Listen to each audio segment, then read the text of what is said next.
Today, we're going to look at one of history's most incredible achievements. We're talking about how a single person's profound insight was engineered into a global institution that has managed to survive for over 2,500 years. And that brings us to the central question, really. How does something as personal as a revelation actually outlive the person who had it? You see, the story of the Buddhist Sangha isn't just about a spiritual journey. It's a genuine masterclass in how to build an organization that's designed to last. I mean, think about it. Turning a deeply personal idea into an institution that spans millennia, well, that's a story of incredible strategic planning. It's really about balancing this transcendent, lofty ideal with the messy, gritty realities of money, politics, and just plain old human nature. So how on earth did they pull it off? Well, let's start at the very beginning, with how an idea becomes a movement. It all comes down to a single pivotal choice: the Buddha's decision to not keep his insight to himself, but to step out of that solitary state and actually engage with the world and teach what he had discovered. But here's where it gets really fascinating. His first attempt to teach was a complete failure. He runs into this seeker, a man named Upakaka, explains his awakening, and is met with total skepticism. Upakaka basically shrugs and walks away. Now, this was a crucial early lesson. Having a powerful message and personal charisma, that's not enough. You need an audience that's ready to hear it, and you need a system. So that initial setback led directly to the creation of what you could call a doctrinal anchor, a way to give this new movement a clear identity that could be copied and passed on. And this really kicks off with his first sermon at Sarnath. This wasn't just a speech. It was, in effect, the Sangha's constitutional document. And the core idea he laid out was the middle way. Now, from a strategic point of view, this was just brilliant. By positioning his path as this moderate course right between the two extremes of life, total indulgence on one side and extreme painful self-denial on the other, he carved out a totally unique and very appealing identity for his community. And he anchored this whole identity in a super clear systematic framework, the Four Noble Truths. Honestly, you could think of it almost like a doctor's diagnosis. First, you have dukkha, which establishes the universal problem, suffering. Then, samudaya, which identifies the root cause, craving. Then comes nirodha, which is the mission statement, the ultimate goal, the end of suffering. And finally, you get marga, the Eightfold Path, which is the practical how-to, the curriculum for a standardized system of training. This whole framework is what made the insight teachable, replicable, and ultimately scalable. But okay, having a clear doctrine is one thing. That brings us to the next big challenge: building a social body. And this gets down to a very practical question of economics. I mean, how does a whole community of people who have renounced all property, how do they actually survive? The answer was to build strategic partnerships. The early Sangha was incredibly savvy about this, securing support from a really critical mix of society. You had King Bimbisara, who gave them land and, maybe more importantly, legal protection and social legitimacy. You had Anathapindika, a very wealthy banker, who funded what would become the administrative heart of the Sangha. And you had influential women like Visakha, who helped bridge the gap between the monks and nuns and the everyday lay families. This network became the economic engine that powered everything. And having that economic support allowed for a massive strategic shift. The community was able to move from a life of constant wandering, basically living hand-to-mouth, to a more settled, semi-permanent monastic life.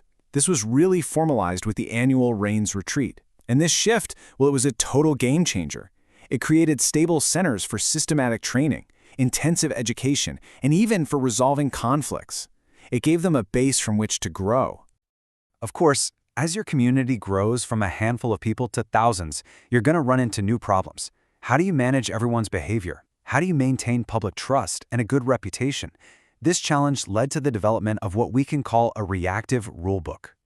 Now, the genius of this is that the monastic code, the Vinaya, wasn't just invented from scratch in some top-down way. It was a case law system that grew organically. An incident would happen. Maybe a monk did something unskillful or a layperson complained.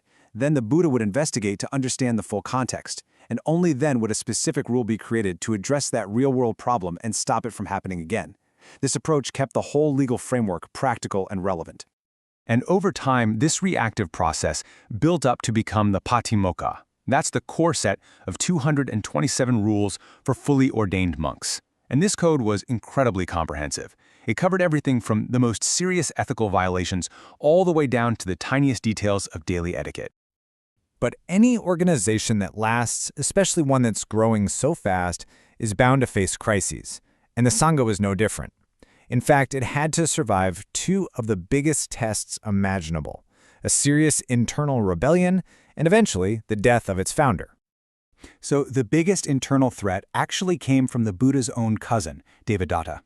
He tried to split the whole community by proposing a set of 5 new extremist rules.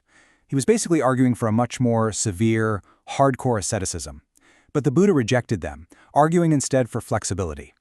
This was a critical moment. It kept the Sangha firmly on that middle way and prevented it from fracturing into some marginal, extreme sect that couldn't adapt to different times and places. So what about succession? I mean, who would take over? This is maybe the most radical part of the whole institutional design. The Buddha flat out refused to name a successor. Instead, he made the system the successor. He famously said, "What I have taught and explained to you as Dhamma and Vinaya, let that be your teacher when I am gone." So authority was officially transferred from a single charismatic person to a durable, lasting system of teachings and rules. And this brings us right to the final piece of the blueprint: institutionalizing memory. After the Buddha passed away, one last absolutely crucial step had to be taken to make sure his legacy would be secure for all the generations to come. The trigger, the catalyst for this, was a comment from a rogue monk. When he heard the Buddha had died, he apparently expressed relief, saying that now they could all just do as they like. Well, this set off alarm bells for the senior disciples. They immediately called what's known as the First Council.